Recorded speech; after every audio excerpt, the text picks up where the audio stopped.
자, 78쪽 맞죠? 78쪽부터 먼저 봐볼게요. 자, 여기서는 우리가 시의 3요소가 주제, 운율, 심상이거든요. 그 중에 심상에 해당되는 이미지 나와 있네요. 우리가 심상 같은 말로 이미지라고 생각하시면 돼요. 자, 여러분 이미지는 시어, 우리가 시에서 사용되는 단어죠.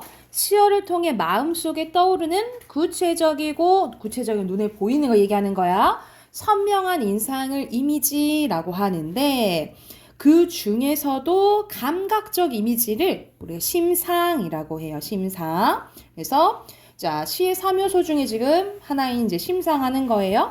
우리가 감각이란 오감각 있는 거 알잖아요. 그치? 그래서 순서대로 시각, 청각, 후각, 미각, 촉각은 여러분 아니까. 그치?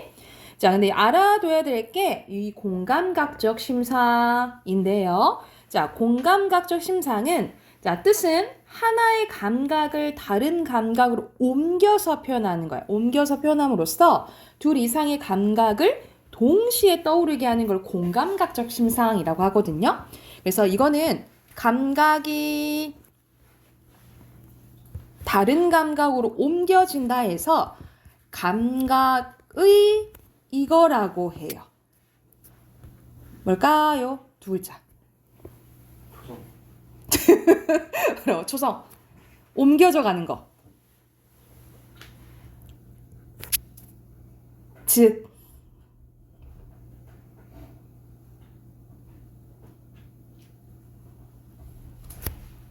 이응. 전이. 오케이. 전이라고 해요. 전이. 그래서 같은 말로 감각의 전이라고 보시면 되고 오른쪽에 예시가 나와 있거든요. 가장 많이 나오는 예시가 우리 시어의 일부분 중에 푸른 종소리라는 게 나오는데 우리가 푸른은 색깔이니까 시각이잖아요. 그치? 종소리는 청각이잖아요. 그쵸? 종소리긴 종소리인데 무슨 종소리라는 거야? 푸른 종소리라는 거야. 그치? 그래서 청각을 어떻게 표현한 거예요? 시각적으로 표현한 거야. 그래서 이거는 공감각적 심상이면서 구체적으로 얘기했을 때 뭐라 부른다 이 말이에요. 청각의 시각화라고 불러요. 청각의 시각화. 근데 여러분 공감각적 심상이랑 구별해야 될 게 뭐냐면 복합적 심상이에요. 여러분 복합적 심상이라는 게 있는데 복합적 심상은 말 그대로 두 감각 이상이 연달아 나왔을 때 있죠. 두 감각 이상이 연달아 제시되었을 때 복합적 심상이라고 해요. 그래서 여러분 감각이 연달아 나왔다. 예를 들어서 새빨간 감, 바람 소리 이렇게 했다 해서 시각 소리라고 했으니까 청각 이렇다고 해서 바로 공감각이 아닌 거야. 공감각은 이런 식으로 옮겨져 가야 되고 그냥 연달아 나오면 뭐라 생각하시면 돼요? 복합적 심상이라고 생각하시면 돼요. 이해됐죠? 그래서 이거 구별하시면 되고요. 자, 또 다른 이미지로 위로 올라가면 말 그대로 상승 이미지, 아래로 내려가거나 꺼지는 듯한 느낌은 하강적 이미지예요. 그러면 이렇게 상반되겠죠, 그죠? 그리고 만약 움직이는 모습이 있다, 그러면 동적 이미지, 움직임이 없고 잔잔하다, 그러면 정적 이미지입니다. 이것도 상반되겠죠, 그죠? 그리고 밑에는 시상 전개 방식이 나와 있는데요. 시가 어떻게 진행되는지에 대해서 나온 거거든요. 그래서 옆에 설명 보면 말 그대로 시인이 시의 내용을 펼쳐나가는 방식을 얘기를 하는데 자, 먼저 시간의 흐름에 따라서 진행이 될 수 있어요. 시가. 그래서 시간의 변화라든지 대표되는 계절이라든지 아니면 시대의 흐름이 될 수도 있는데 여기서는 예시로 봄이 오고 여름 오고 가을 오고 겨울 오고 그래서 계절의 순서대로 돼 있네요. 그래서 우리가 보통 소설에서는 시간의 흐름에 따라서 진행된 우리가 순행적 구성이라 하잖아요. 그치? 그래서 시에서도 순행적 구성이란 말을 쓰기도 하지만 이런 거는 순행적이잖아요. 근데 시에서는 어떤 걸 쓰기도 하냐면 추가적으로는 추보식 구성이라고 해요. 시에서는 시간의 흐름에 따라서 진행되는 걸 순행적이라고도 하긴 하지만 추보식 구성이라고도 해요. 그리고 시간의 흐름이 있다면 공간의 이동도 있어요. 화자가 이동하는 공간의 변화에 따라 시상이 전개되는데 시냇물 할 때 내죠. 내를 건너서 숲으로. 고개를 넘어서 마을로 이런 식으로 공간의 이동이 나올 수도 있고요. 그리고 화자 맞죠? 화자가 바라보는 시선의 이동에 따라서도 진행이 될 수도 있어요. 그래서 먼 산, 청운사를 봤다가 낡은 기와집, 그 다음에 청노루, 그 다음에 구름 이런 식으로 보는 것에 따라서 진행이 될 수도 있어요. 그래서 우리가 먼 곳에서 보는 것을 원경이라고 하고요.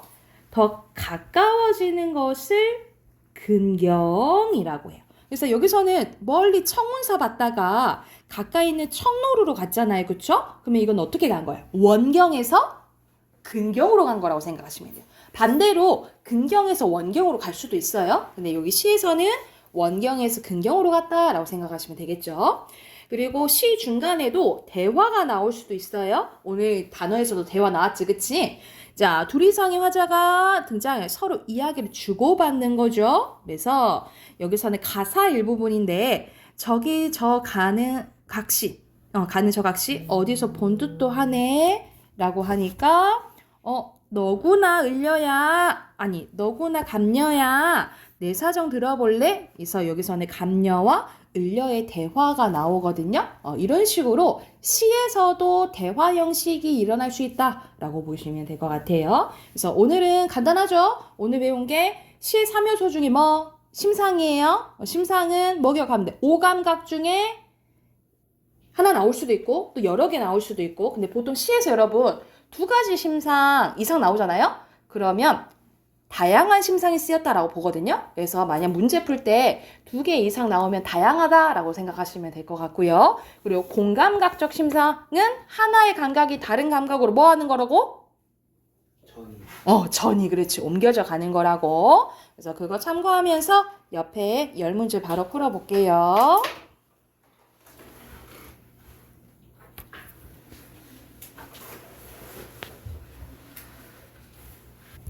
자, 같이 한번 봐볼까요? 여기서는 부른다고 했으니까 청각적 심상이죠. 그죠? 그리고 붉은 해에서 사슴의 무리로 화자의 시선이 이동한 거지. 그지?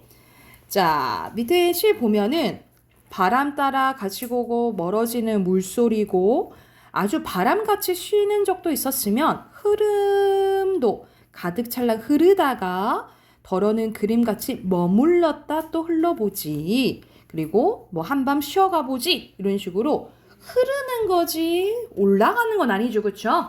X고요. 자, 한밤 쉬어간다는 거는 움직임 정적 맞죠? O예요. 오른쪽 보면은 5번에 붉은 이마의 시가 싸늘하는 촉각이죠. 그쵸? 다리 서리래. 싸늘한 다리래. 그러면 여기선 촉각을 시각적으로 표현한 거죠. 그쵸? 그래서 5죠. 공감각. 그리고 여기서는 대화, 니는 자라서 무엇이 되려니? 사람이 되지. 대화 나오죠. 5예요. 자, 밑에 7번에 낭랑, 8번에 섬, 9번에 낫, 10번에 현란입니다. 자, 앞으로 가야 되겠죠? 앞으로 가서 74쪽으로 갈게요. 74쪽. 자, 여기서는 조금 시가 길어 보이죠? 그쵸? 좀 긴데, 김기택의 풀벌레들의 작은 귀를 생각한대. 벌레들의 귀? 한번 봐볼게요. 텔레비전을 끄자라고 했네. 뭐뭐 하자로 끝나는 건 여러분 청유형어미예요. 청유형어미 같이 뭐뭐 하자라고 유도를 하는 거야. 그런데 텔레비전을 끄자라고 했잖아요. 그치? 그러면 여기서 텔레비전은 긍정적인 것은 아니겠죠. 그쵸? 그래서 그 다음에 뭐가 나와요? 풀벌레 소리가 나오네. 그죠? 그래서 여기서는 텔레비전이랑 풀벌레는 거의 반대 개념이라고 생각하시면 돼요. 그래서 풀벌레는 자연적인 삶이라면 그에 반대된 것은 우리가 인간이 만들어낸 인공적인 삶을 얘기하겠죠. 인공적인 삶 또는 현대 문명을 얘기를 하는 거예요. 인간이 인위적으로 만든 어둠과 함께 방 안 가득 들어온대요. 뭐가 들어온다고 표현한 거야? 풀벌레 소리가 들어온다고 표현한 거지, 그치? 그러면 청각을 어떻게 표현한 거예요? 들어온다니까 시각적으로 표현한 거죠? 여기가 청각의 시각화고요. 공감각적 심상 쓰였네, 그치? 그래서 어둠 속에서 들으니까 벌레 소리들이 환하대요. 요것도 뭐야? 청각의 시각화죠, 그쵸? 별빛이 묻어서 그러니까 말 그대로 소리에 별빛이 묻어서 더욱 낭낭하대요. 아까 낭낭하다 했지, 그치? 맑고 또랑또랑하대요. 귀뚜라미나 여치 같은 큰 울음 사이에는 너무 작아 들리지 않는 소리도 있는데요. 주된 심상이 계속 이제 청각적 심상인 거야. 그 풀벌레, 더 작은 풀벌레들의 작은 귀를 생각을 한대요. 그래서 여기서는 보통 귀뚜라미나 여치는 우리가 생각하는 자연물이잖아, 그치? 요 자연물보다 또 보통 더 작은 귀를 생각한다 라는 거야. 그래서 생각하는 게 더 깊숙해졌다라고 보시면 되거든요. 그래서 여기서는 화자의 인식 범위가 더 커졌다, 확장됐다. 왜냐면 더 작은 것도 생각하니까 확장됐다라고 보시면 돼요. 내 귀에는 들리지 않는 소리들이 드나드는, 여기서 내 시적 화자 직접적으로 나타나 있죠, 그쵸? 내 귀에는 들리지 않는 소리들이 드나드는 까맣고 좁은 통로들을 생각한다. 그 통로의 끝에 두근거리며 매달린 여린 마음들을 생각한대요. 이 여린 마음들은 이렇게 작은 존재들의 마음을 얘기를 하겠죠, 그쵸? 그리고 여러분, 사실 마음이 눈에 보이나? 안 보이죠? 근데 매달린다고 표현했네, 그죠? 그러면 이거를 뭐냐면 우리 어제 했었지, 그치? 어제 눈에 보이지 않는 것을 눈에 보이게끔 표현한 거 뭐죠? 여러분, 어제 했는데요. 어제 했는데요. 눈에 보이지 않는 거를 무슨 명사를 하지? 추상적. 그렇지. 추상적 개념을 눈에 보이게끔 표현한 거야. 그럼 눈에 보이는 명사를 뭐라 하죠? 나올 것 같은데. 뭐야? 구체화. 눈에 보이지 않는 걸 눈에 보이게끔 표현한 거예요. 눈에 보이지 않는 거를. 발 뒤꿈치처럼 주기법 나왔네. 두꺼운 내 귀에 부딪혔다가 되돌아간 소리를 생각한대요. 그래서 여기서는 선생님이 표시를 하면 풀벌레들 같은 존재는 두근거리며 매달린 여린 마음들이고요. 그리고 되돌아간 소리를 이제 얘기를 하는 거예요. 그리고 브라운관이 뿜어낸 현란한 빛이, 이건 뭐야? 텔레비전 얘기하는 거잖아요, 그치? 이 빛이 내 눈과 귀를 두껍게 채우는 동안, 그러니까 내가 텔레비전 보느라고 이 작은 소리 들어요, 못 들어요? 못 듣는다 이 말이야. 내 눈과 귀를 두껍게 채우는 동안 그 울음소리들은 수없이 나에게 왔다가 너무 단단한 벽에 놀라서 되돌아갔을 것이다. 하루살이들처럼, 또 주기법 나왔네. 전등에 부딪혔다가 바닥에 새까맣게 떨어졌을 것이다. 왜? 내가 들어서 못 들어서? 못 들어서 떨어졌다라는 거야. 그래서 말 그대로 외면받고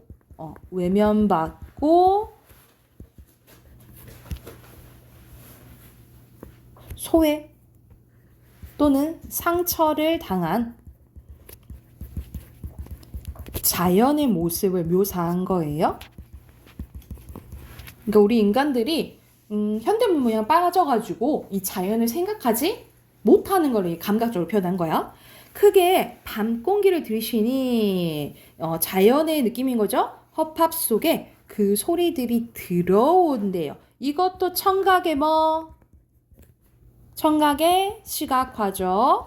허파도 별빛이 묻어서 조금은 환해진대요. 환해진다라는 것은 자연을 이제 받아들이는 걸 얘기를 하는 거죠. 그쵸? 그래서 우리가 현대 문명에서 그래서 조금은 벗어나서 뭐를 잘 느끼자. 자연을 느끼자라는 내용이라고 보시면 돼요. 그래서 위로 올라가서 빈 칸 채울게요. 화자는 아까 나 직접적으로 나왔죠. 그리고 중심 대상은 풀벌레 소리고요. 상황은 텔레비전을 끄고 풀벌레 소리들을 듣고 있죠. 풀벌레 소리를 듣고 있다. 정섬이 태도는 말 그대로 자연에 대한 이제 애정이죠. 애정 갖자 요 말이고 표현사의 특징은 선생님이 아까 전에 세모, 뭐 동그라미 이렇게 썼잖아. 이런 것도 대조법이고요. 전체적으로 사실 풀벌레들한테 귀가 있나? 의인법이에요. 그리고 직유법, 그리고 공감각적 심상도 나왔죠? 이게 대표적인 표현사의 특징이라고 보시면 되고 밑에 주제 쓸게요. 주제 땡땡. 풀벌레 소리를 통한 삶에 대한 성찰입니다. 주제 쓰시고 옆에 네 문제 바로 풀게요.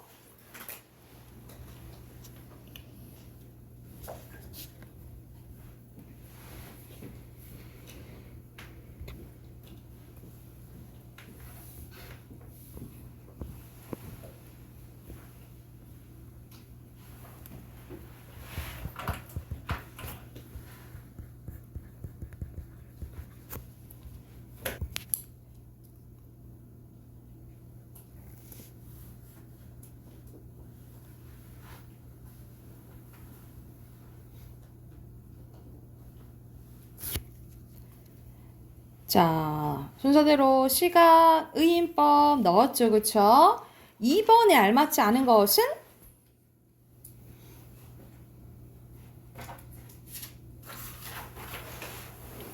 여기서 브라운관은 텔레비전 얘기한다 했잖아, 그치? 그거 감탄 아니죠? 3번이고요.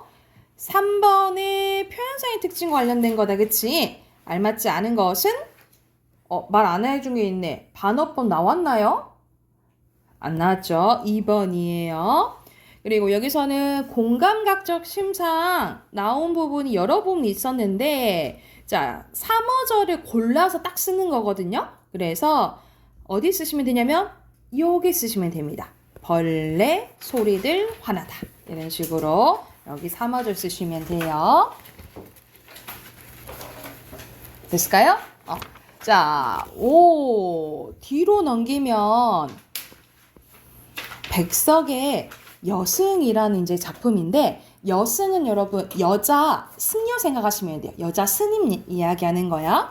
자, 백석 하면은 여러분 1930년대, 40년대 일제강점기 때 생각하시면 되거든요.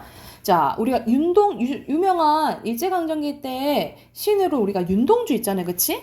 약간 윤동주는 반성하고 부끄럽고 이런 시를 많이 썼다면 이육사는 약간 의지적이고 저항적인 시를 많이 썼다면 백석은 어떤 시를 많이 썼냐면요. 자기 성찰한 것도 있지만 우리가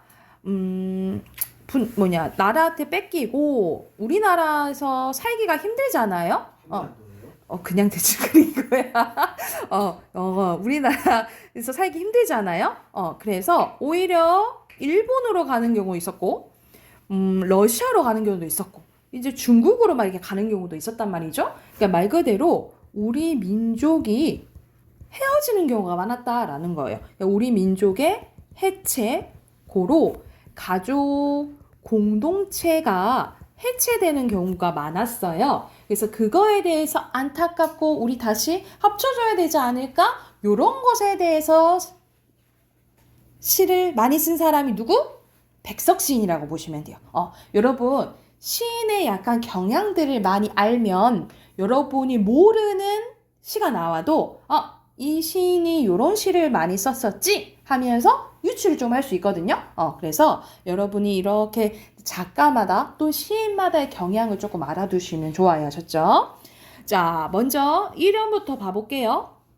여승은 합장. 우리가 이렇게 스님한테 인사하지, 그치? 합장하고 절을 했다. 가지취 내음새가 났대. 그러니까 나물, 가지취 그냥 나물 생각하시면 돼요. 내음새가 났다라는 것은 후각적 심상이죠. 그쵸? 쓸쓸한 낯이. 보는 게 어때? 얼굴빛이 좋지는 않은 거예요. 그쵸? 쓸쓸한 낯이.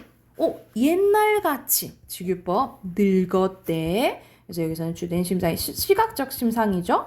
나는 시적 화자. 불경처럼 뭐처럼 주기법 서러워졌대.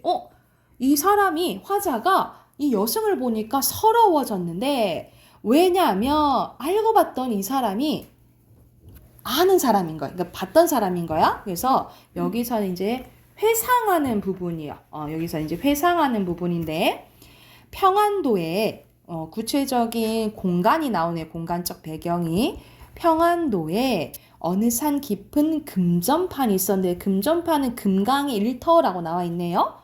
나는 파리한 여인에게서 옥수수를 샀대. 이 파리한 여인이 누구였던 거야? 여승인 거죠.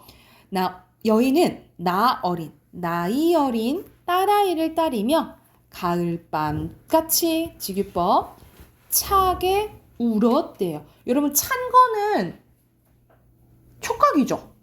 그쵸? 그런데 차게 울었다라고 표현했네요. 그쵸? 운 거는 뭐야? 여러분, 운 거는 선생님 보이는 거니까 시각 아니에요? 이럴 수 있지만 시에서 우는 거는 청각으로 봐요. 그래서 차게 운 거잖아요. 그치? 그래서 여기서는 청각의 촉각화예요. 그래서 또 뭐 쓰였어? 공감각적 심상 쓰였죠. 섭벌같이. 섭벌은 일벌이에요. 일벌같이 또 직유법 나왔네. 나아간 지아비. 남편 기다려 10년이 갔고 지아비는 돌아오지 않고 그러면은 남편과도 헤어진 거죠. 그쵸? 어린 딸은 도라지 꽃이 좋아서 돌무덤으로 갔대요. 여러분 도라지 꽃은 보라색이거든요. 보라색인데 보통 우리 보라색 이런 거는 죽음을 암시해요. 죽음을 암시하고 그런데 죽었다 그냥 어린 딸이 죽었다 이렇게 표현하지 않고 뭐라고 표현하고 있어? 도라지 꽃이 좋아서 죽었다고 표현했잖아요. 그치? 그래서 약간 죽음을 아름답게 표현했다라고 보시면 돼요. 죽음을 약간 아름답게 약간 표현했다라고 보시면 돼요. 그러면 이 여인은 남편도 잃고 아이도 잃어버리게 된 거야. 혼자가 된 거야. 그래서 뭐가 된 거예요? 스님이 된 거죠. 그래서 산꿩도 서럽게 울은 슬픈 날이 있었대. 자, 여기서는 또 청각적 심상 나왔고요. 자, 산꿩도 서럽게 울었대요. 슬펐대요. 근데 누구도 그러겠어? 이 여인도 그러겠지, 그치? 그럼 이 여인이랑 감정이 똑같은 거야? 우리가 또 어제 했지 않아요? 감정이입. 그렇지. 감정이입의 대상인 거예요. 감정이입의 대상. 산절의 마당기에 여인의 머리오리가, 그러니까 여인이 이제 스님이 되면서 머리를 깎는 거죠. 여인의 머리오리가 눈물방울과 같이 떨어진 날이 있었대. 여러분, 여기서 같이는 두 가지로 해석될 수 있어요. 눈물방울 같이 이럴 때는 뭐뭐처럼 같은 직유법인 거죠. 그쵸? 눈물방울처럼 떨어졌다 이렇게 보면 되고 아니면 눈물방울과 같이는 함께 떨어진 날이 있었다 해서 이게 두 가지로 해석 가능하다라고 보시면 될 것 같아요. 그래서 여기서는 한 여인, 일제강점기 때 한 여인의 비극적인 삶에 대해서 이야기한 시라고 보시면 돼요. 그래서 선생님이 잘못 넣었네. 자, 화자 나 나와 있죠. 나고요. 중심 대상은 여승이에요. 자, 상황은 여승을 만나 과거의 기억을 떠올리고 있죠. 정서 및 태도는 슬픔, 여승에 대한 연민이에요. 표현사의 특징은 현재에서 과거를 떠올리잖아, 그치? 그래서 과거 회상이니까 역순행적 구성이에요. 역순행적 구성. 그리고 감각이 많이 쓰였고, 여기서도 공감각 쓰였죠? 공감각. 그리고 감정, 이입의 대상도 쓰였는데, 감정이입, 이게 또 어디에 속한다 했죠? 기억할 수 있을까? 아니야. 감정이입 더 큰 개념 있다 했지? 객관적 상관물이에요. 객관적 상관물에 속한다라고 보시면 돼요. 그래서 주제는 한 여인의 비극적인 삶입니다. 또 주제 쓰시고 옆에 네 문제 보셔야겠죠?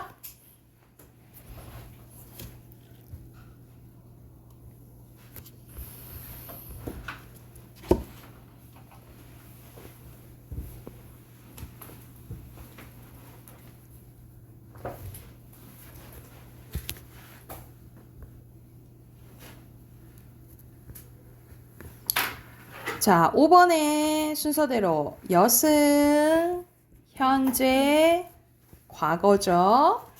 6번에 알맞은 것은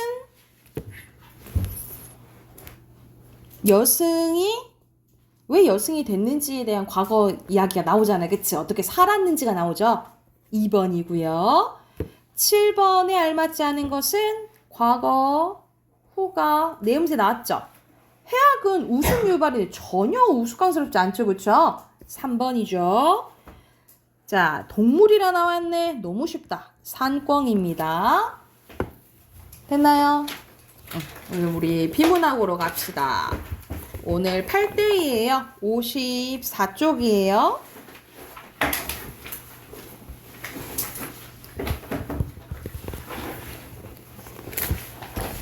자, 54쪽부터 58쪽까지 풀게요.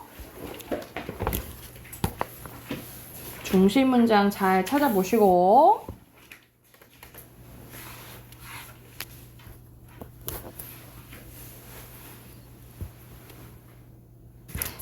자, 54쪽 중심 문장 확인해 볼게요. 여기서는 힘들 때 초콜릿이 당기는 이유에 대해서 나오는데 바로 포도당 때문이라고 바로 나와 있네요. 그쵸?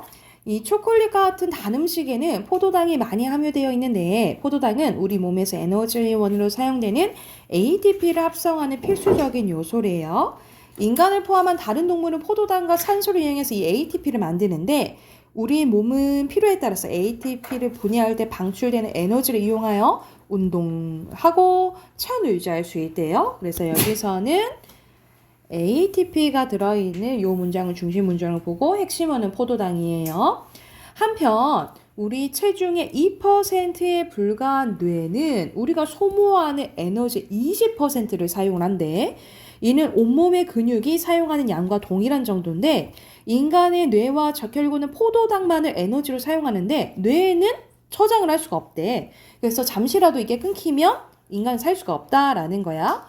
그래서 농도가 50% 이하로 떨어지면 뇌기능 장애가 나타나고 심하면 혼수 상태에 빠질 수가 있대요. 그러니까는 계속 이 당이 들어가줘야 된다는 거지, 그치? 그래서 여기서 중심 문장은 요 문장으로 보고요. 핵심은 그대로 포도당이에요.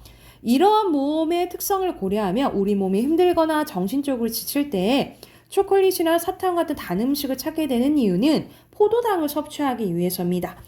그래서 여기서는 전반적인 이유에 대해서 나와 있네요. 첫 번째 문장 중심 문장 핵심어 포도당. 그래서 찾는 건데 근데 요즘에 우리가 혈당 관리가 좀 유행이잖아요. 그쵸? 말 그대로 너무 또 단 거를 많이 먹으면 안 좋다라는 마무리네요. 첫 번째 문장을 중심 문장으로 보고 지나치게 초콜릿 사탕을 많이 섭취하는 거 요거를 핵심으로 보겠습니다.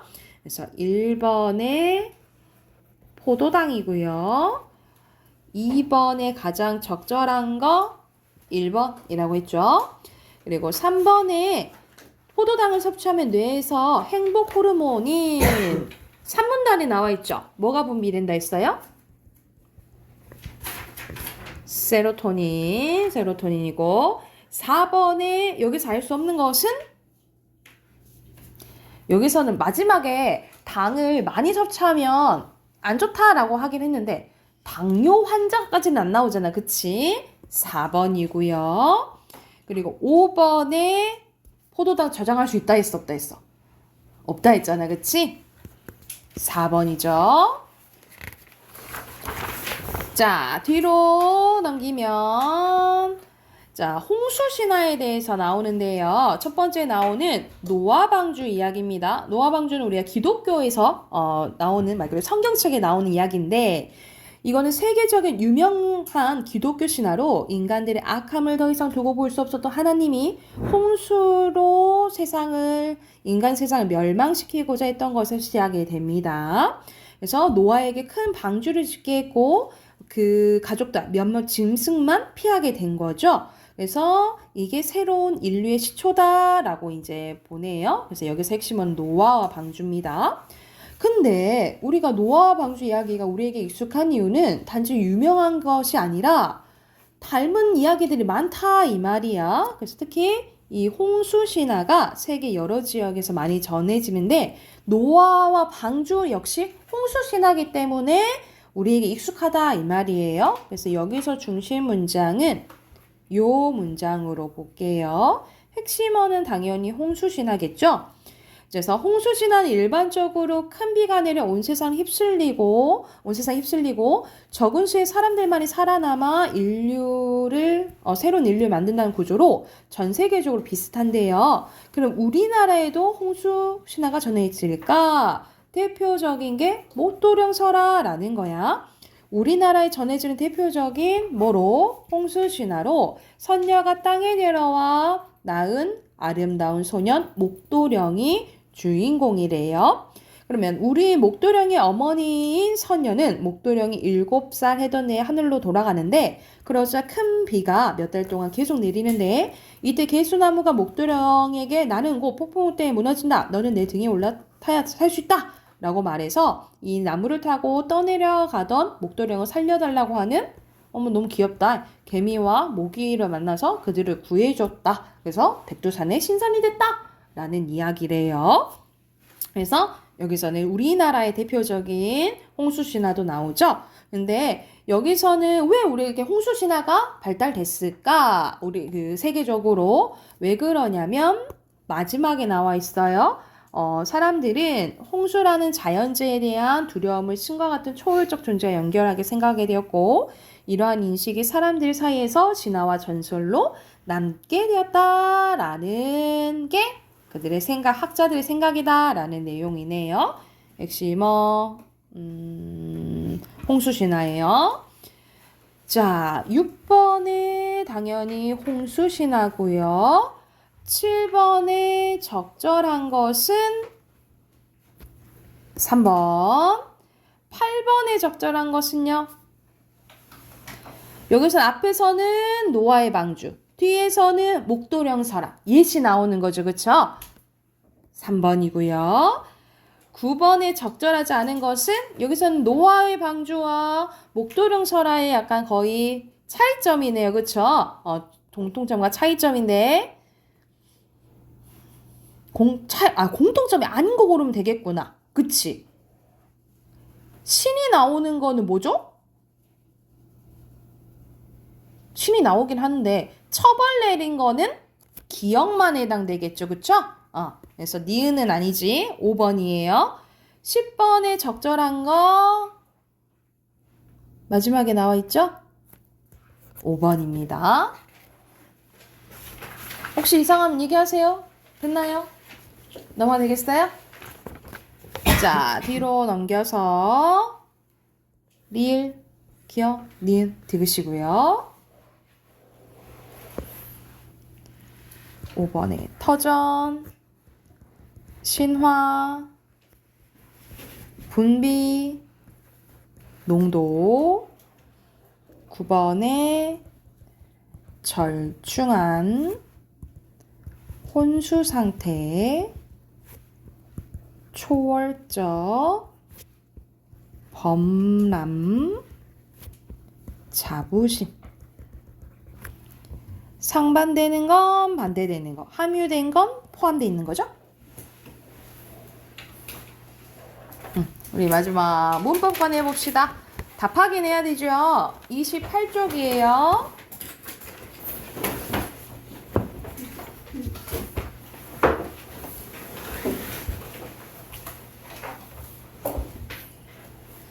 자, 28쪽 답 확인하고 이어서 진도 나가볼게요. 자, 1번에 음은 동화입니다. 여러분, 동화는 만나서 같아지는 현상이잖아요. 그치? 같아지는 현상이에요. 3번입니다. 비슷해지거나 같아지는 거고요. 자, 2번에 올바른 발음 봐볼게요. 관광. 그냥 그대로 관광이야. 뭐 없어. 종로 맞고요. 동된다. 독립문 아니야? 독립문 되죠. 독립문. 광활루 맞고요. 한라산이죠. 한라산 이렇게 되죠. 백록담 맞아요. 답 3번이에요. 됐나요? 자, 3번에 이건 잘 봐야 되는 게 먼저 음절의 끝소리 규칙이 적용이 되고요. 그 다음에 비음화 되는 것을 골라라 라고 얘기하네. 그치? 자, 그럼 먼저 이런 음절의 끝소리 규칙이 적용되는 거 보면 이거 되죠? 되고 그치? 근데 이건 일어나 안 일어나? 안 일어나네. 아닌 거 그런가 답 나오네요. 1번이네요. 아닌 거. 1번이고요.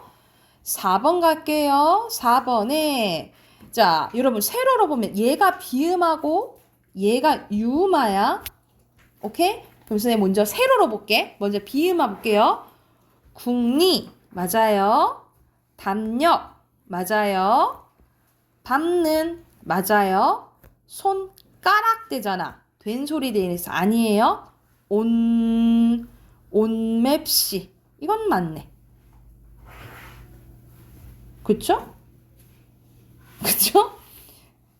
근데 여기서 이제 유음화 봐볼게. 임금님 뭐 없어요?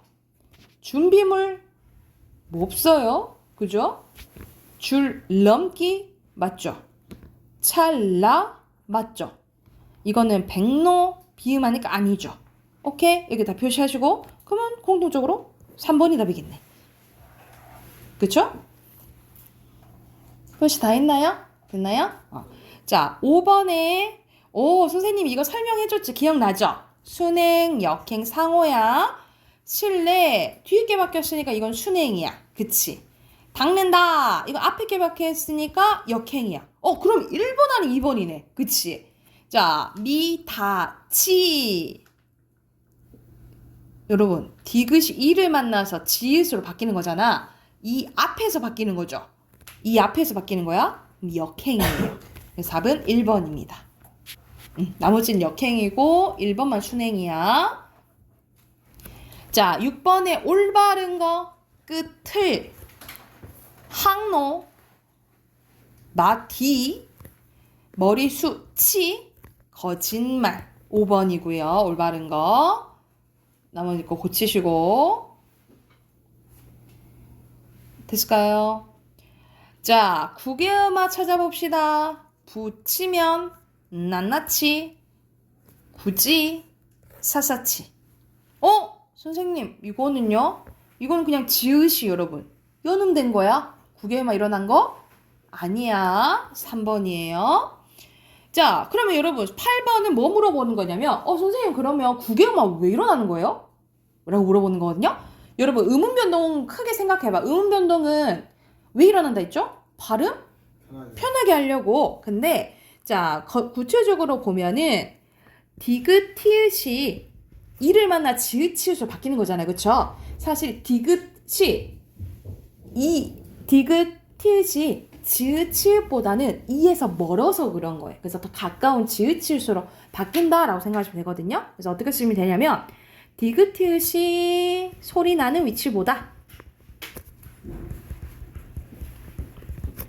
지읒 치읓이 소리 나는 위치가 이가 모음 이가 소리 나는 위치에 더 가깝기 때문이다. 그래서 바뀌어서 난다. 이렇게 쓰시면 되겠죠. 디귿 티읕이 소리 나는 위치보다 지읒 치읓이 소리 나는 위치가 모음 이가 소리 나는 위치에 더 가깝기 때문이다. 이렇게 쓰시면 돼요. 이해됐나요? 자, 9번 가볼까요? 자, 9번은 구개음아 일어나는 거네요.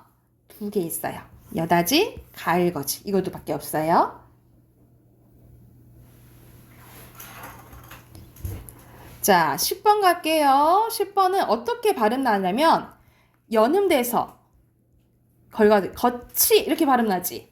이거는 뭐가 일어나냐? 이런 거 여러분 쓰면 여러분 문제 나오면 발음 쓰고 그 다음에 어떤 현상인지 간단하게 쓰세요. 아셨죠? 구개음아가 일어난 거예요. 구개음아. 이거는 디귿 바뀌고 그러면 뭐가 일어난 거야? 음절의 끝소리 규칙 일어난 다음에 디귿이 니은되죠. 겉만 이렇게 발음되잖아. 비음아 일어난 거예요. 이해됐나요? 그럼 2가지 일어난 거야. 음절의 끝소리 적용되고 비음아 일어나고. 그럼 적절한 거? 너무 선생님 딱 얘기해줘 버렸네. 4번이죠? 됐나요? 자, 뒤로 넘겨봅시다. 자, 우리가 지금 음운 변동 계속 하고 있는데, 자, 크게 여러분 다시 한번 거슬러 올라가면 크게 4가지가 있다 했어요. 교체는 바뀌는 거, 그리고 오늘 할게 축약, 탈락, 첨가인데 교체가 가장 많다 그랬어. 그래서 우리가 교체 배운 게 음절의 끝소리 규칙 떠올려야 돼. 음절의 끝소리 규칙, 비음아, 유음아, 구개음아, 사실 하나 더 있어요. 여기선 빠졌는데 된소리 되기까지 있거든요. 아까 전에 여러분 그 예시 중에 뭐 손가락 이거 된소리 나잖아, 그치? 이것도 교체 중에 하나인데요. 여기서 빠졌는데 근데 교체가 가장 많고 나머지 축약, 탈락, 첨가는 간단하거든요. 그래서 오늘 쫙 한번 해볼게. 자, 첫 번째 여러분 음운 축약입니다. 여러분 축약은 줄어드는 거라 보시면 돼요. 2개가 하나로 줄어드는 거야. 그래서 두 음운이 합쳐져서 하나의 음운으로 줄어드는 현상을 음운 축약이라고 하는데 자, 간단합니다. 그게 자음 축약, 모음 축약이 있어요. 자, 근데 더 중요한 게, 둘 중에 더 중요한 게 이 자음 축약이에요. 여러분, 자음 축약은 같은 말로 옆에 써놓으세요. 거센 소리 되기라고 합니다. 거센 소리 되기예요. 그래서 자, 기역, 디귿, 비읍, 지읒이 우리 예사 소리 배웠지? 기역, 디귿, 비읍, 지읒이 히읗과 합쳐지면 거센 소리인 키읔, 티읕, 피읕, 치읓이 되는 소리예요. 그래서 대표적으로 여러분 우리가 이거 어떻게 발음해? 줄어들어서 극혐 이렇게 발음하잖아. 그치? 극혐. 우리가 이거 어떻게 발음해요? 줄어들어서 축하 이렇게 발음하잖아. 그치? 자, 여러분 이거 음운 개수 몇 개야?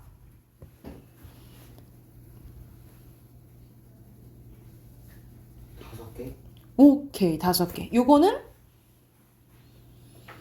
4개. 이런 식으로 축약은 음운 개수가 줄어들어요. 아셨죠? 줄어들어. 이렇게 생각하시면 되고요.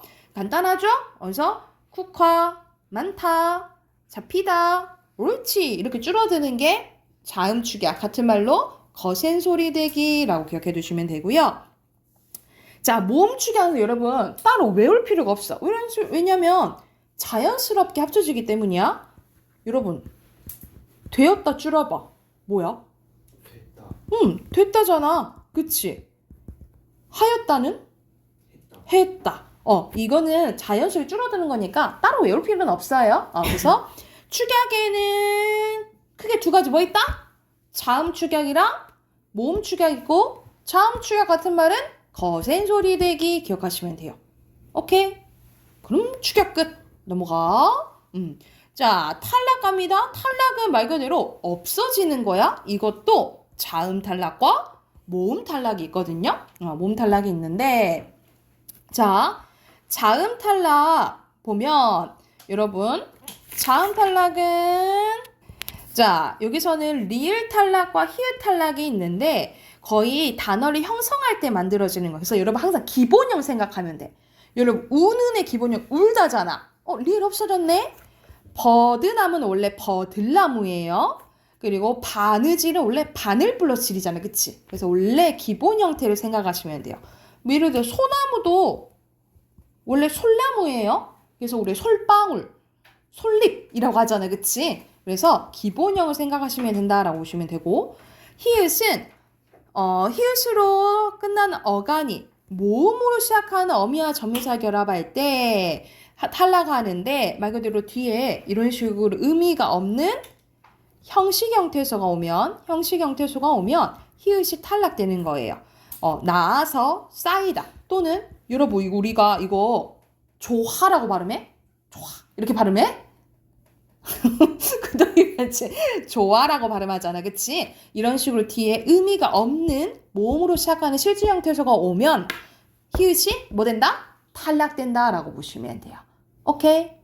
여러분 특이한 게 우리는 이렇게 발음하지만 이렇게 쓰죠. 그죠? 이거는 표기에 반영이 안 된 거야. 근데 우리가 이거는 바느질로 읽고 바느질로 쓰죠. 이건 표기에 반영이 된 거야. 이 구별하셔야 돼요. 이건 표기에 반영이 된 거, 안 된 거. 오케이? 자, 그리고 모음 탈락. 여러분 모음 탈락 이게 중요해. 아 탈락과 으 탈락이 있는데 탈락은 같은 말로 동모음 탈락, 동음 탈락이라고 해. 써놓자. 동모음 탈락, 동음 탈락이라고 하는데 여러분 이건 진짜 잘 봐야 돼. 봐봐. 여러분 가서를 보면 선생님 가서는 가 플러스 서 아니에요? 이렇게 볼 수 있거든요. 근데 서라는 연결어미는 없어. 아서가 하나예요. 아서가 하나야. 그래서 아가 연달아 왔지. 그치? 그래서 둘 중에 하나라 탈락됐다라 보는 거예요. 그래서 여러분이 가서를 보면 탈락이네 이렇게 기억을 해야 돼. 예를 들어서 야 너 집 가 했을 때 선생님 그때 가다는 그냥 가 아니에요? 가다의 가 아니에요? 근데 이거는 가 플러스 명령어미 아가 합쳐진 거로 본 거야. 그래서 둘 중에 하나가 뭐 됐다고 봐? 탈락됐다라고 보는 거예요. 그래서 여러분이 가를 보면 탈락이다 라고 캐치해낼 줄 알아야 돼. 이해됐죠? 그래서 건너서도 마찬가지야. 건너 플러스 서가 아니라 건너 플러스 뭐예요?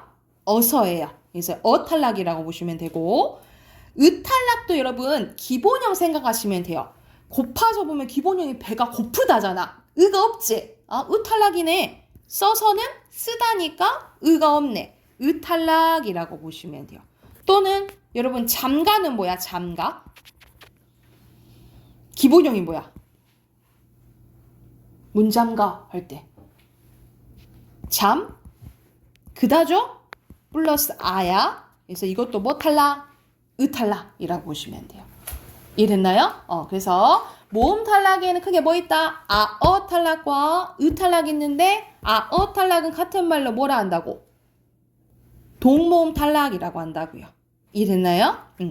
자, 그리고 마지막 첨가입니다. 첨가는 뭐야? 들어가는 거야. 들어가는 거. 그래서 대표적으로 니은 첨가만 기억하시면 되거든요. 자, 니은 첨가는 여러분 이거는 조건 조금 외워야 돼. 이건 좀 외워야 돼. 자, 합성어나 파생어 만들 때인데요. 여러분 합성어는 어근 플러스 어근, 파생어는 어근 플러스 접사로 단어를 만들 때예요. 그래서 단어를 만들 때, 간단하게 단어를 만들 때 앞말이 자음으로 끝나고, 앞말이 자음으로 끝난다는 소리는 앞말에 받침이 있다는 소리야. 받침이 끝나고 뒤에 이, 야, 여, 요, 유가 오면 니은이 첨가돼요. 다시 단어를 만들 때 자, 이건 외우라고. 받침, 앞말에 받침이 있고 뒤에 뭐가 오면 이, 야, 여, 요유가 오면은 뭐가 들어간다고요? 니은이 들어간다고요. 자, 예시 봐보죠, 여러분.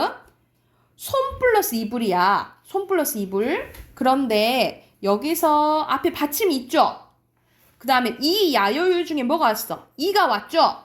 그러면 뭐가 첨가된다고?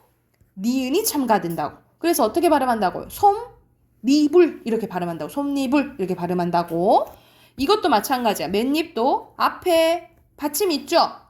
그리고 이 야유 중에 뭐가 왔어? 이가 왔죠? 그러면 니은이 첨가된다고요. 그래서 어떻게 발음나? 맨입 이렇게 발음난다라고 생각하시면 돼요. 이해됐을까요? 봐봐.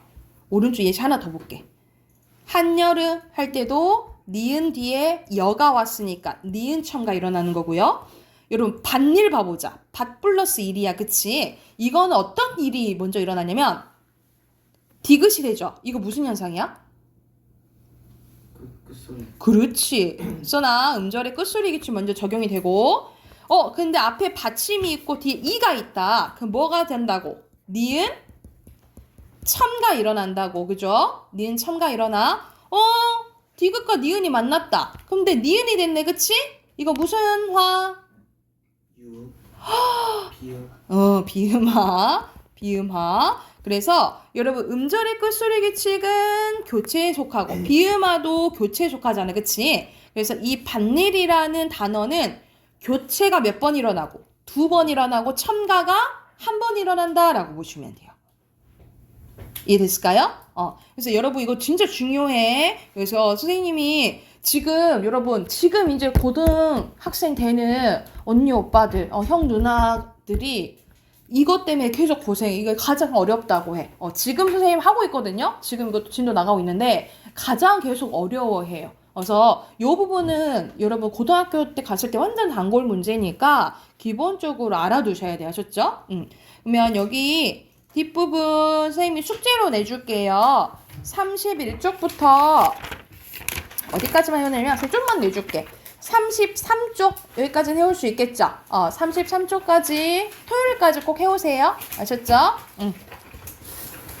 수고하셨습니다.